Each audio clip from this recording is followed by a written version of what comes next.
So the other day, Based Dark Brandon surprised all of us when he announced he's doing pardons for all prior federal marijuana convictions, all these prior nonviolent marijuana convictions. Now, that ultimately is going to help tens of thousands of people who will have everything wiped off of their record.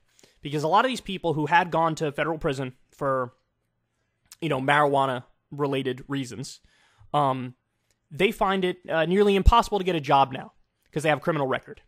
And Biden is saying, well, let's wipe the slate clean. This is not fair to them. It's not really a crime if you're nonviolent and simple weed possession or whatever. So let's act on that. The other thing he did is say, we're going to take another look at whether or not marijuana should be a Schedule 1 drug, because it's up there with the worst of the worst drugs. It's illegal in many states. We know it's not as bad as the worst of the worst drugs. So effectively, we're going to reanalyze that and determine where we're going to place it. Either what will happen is marijuana will get taken off the scheduled substances list.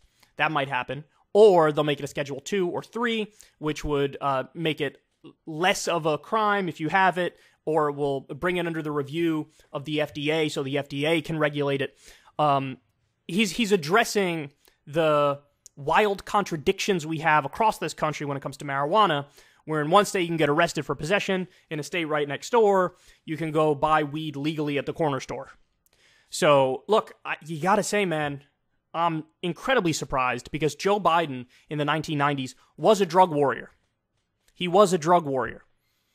He was one of these tough-on-crime Democrats. He, in part, wrote the crime bill. He was in favor of mass incarceration.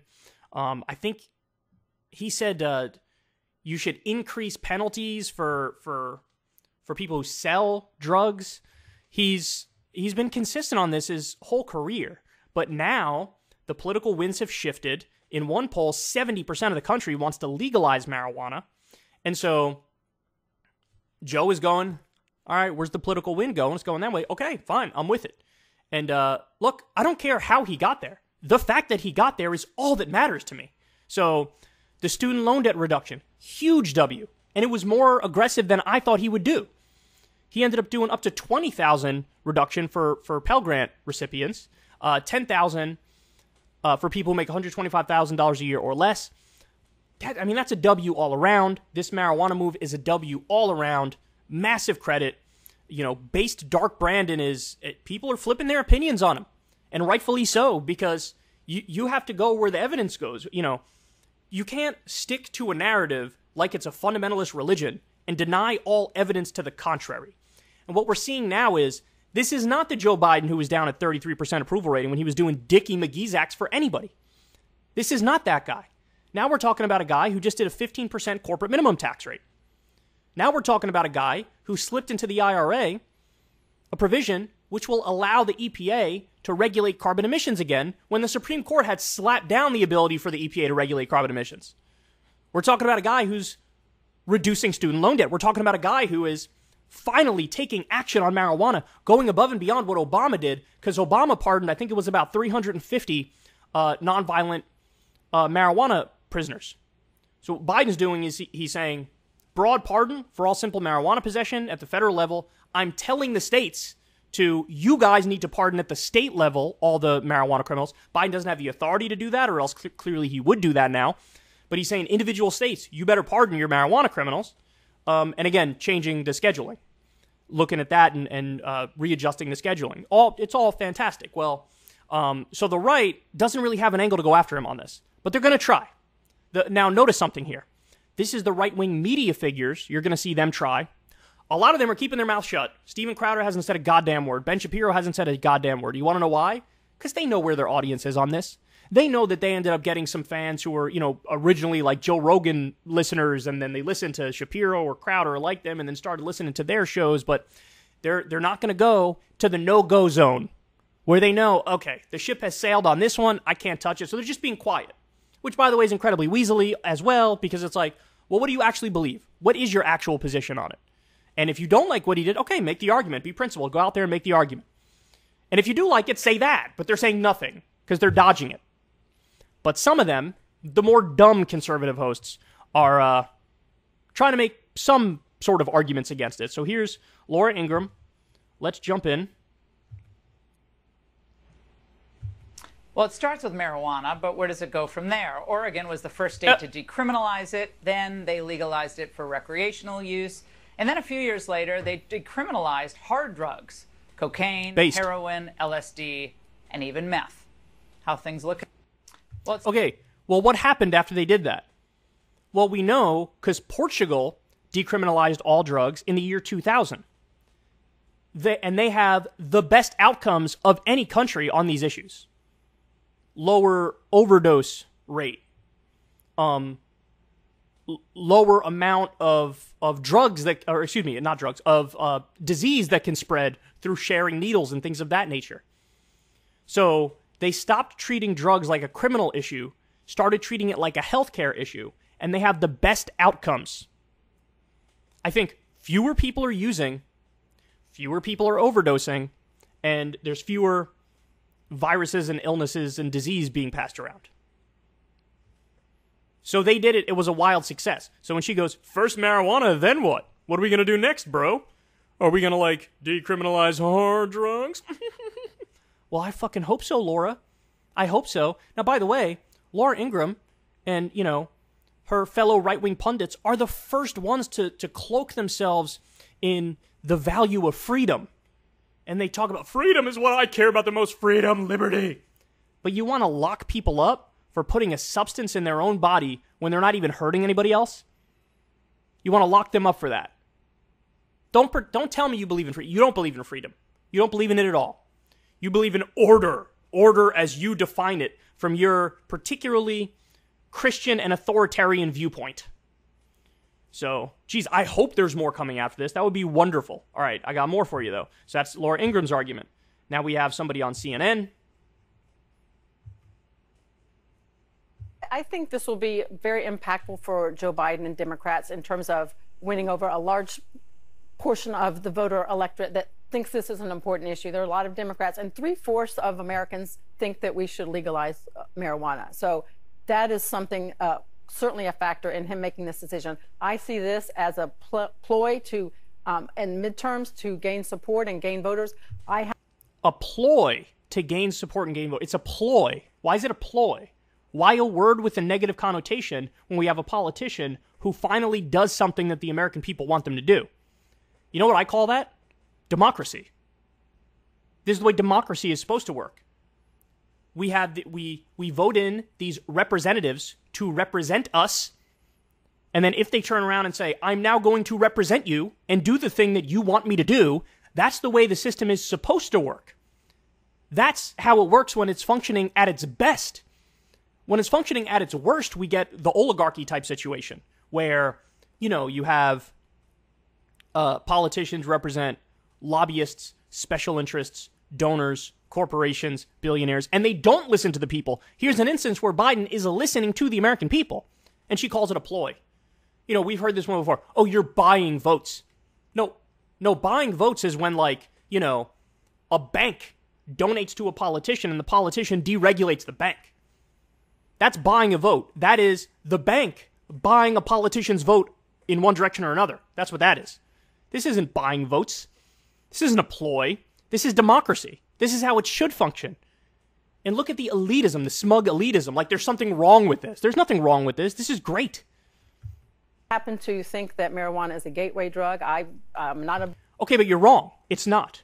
It's been studied. We have the data on this. It is not a gateway drug. And even if it was, who cares? Alcohol may be a gateway drug. Alcohol might lead to other drugs. Does that mean we should ban alcohol? No. Nobody would accept that. So why should we accept it when it comes to marijuana?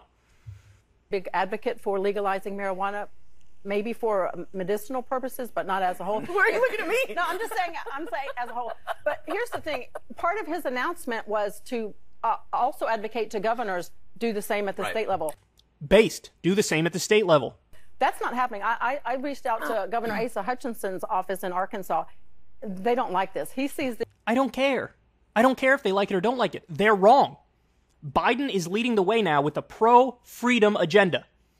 Pro-freedom. He used to be dead wrong on this. Now he's right about it. I hope he prods these fuckers. By the way, I think he should go a step further.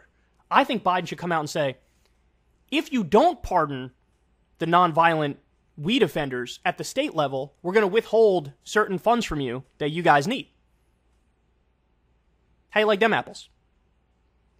In other words, force their hand to do the right thing on this. And then let them whine and bitch and moan and cry and, Joe Biden's pro-crime. No, he's pro-freedom for people to put in their body whatever they want to put in their body as long as they're not hurting anybody else. This as waving the red flag of surrender to protecting the lives of those who are victims of drug abuse. Oh, please. Okay, marijuana abuse is not a thing.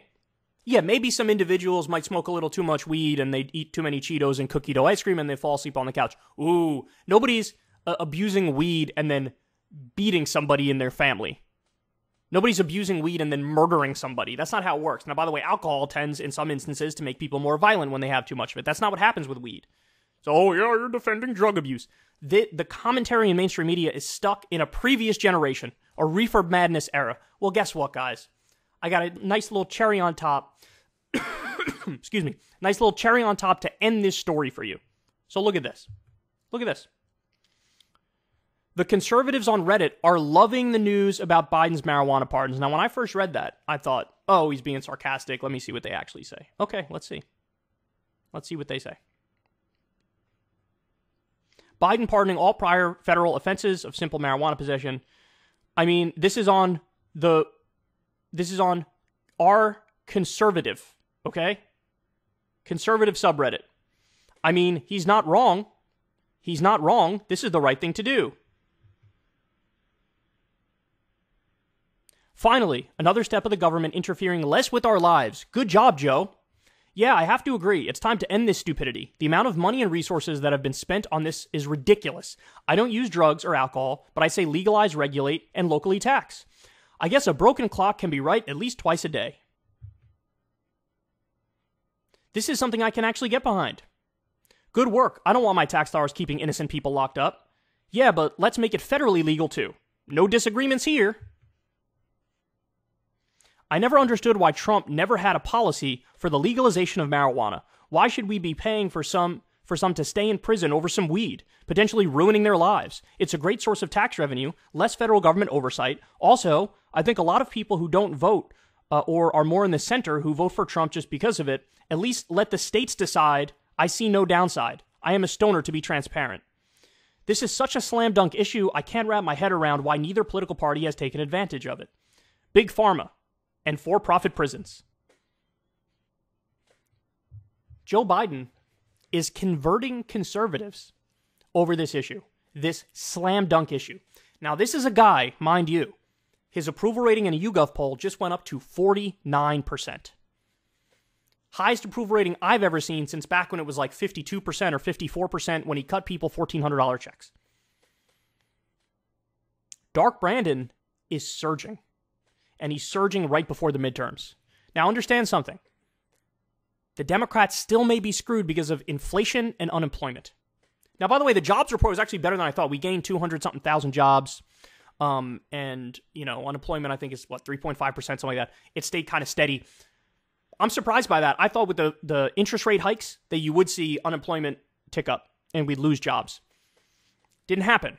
So if unemployment and inflation stay relatively under control, we know Saudi Arabia just screwed us on the gas price, right? But if you can keep inflation and unemployment kind of under control, the Democrats are going to do okay in this midterm. Why? Because we just had a string of victories, including base Dark Brandon, reducing student loan debt, making this move with weed. And now, look, you got to keep it real, man. I'm somebody, I live in New York. I didn't do the lesser evil vote. But the people who did that lesser evil vote for Joe Biden, they are absolutely positively vindicated at this moment because he's done way more than anybody thought he would do. And now he's even converting conservatives. If you want to see me and Crystal Ball interview legends like Noam Chomsky, Cornel West, and more, subscribe to Crystal Kyle and Friends on Substack. $5 a month gets you the video version a day early. Remember, we take 0 ad dollars for this podcast. Or you can sign up on Substack for free and get the audio version a day later. Link in the video description box below.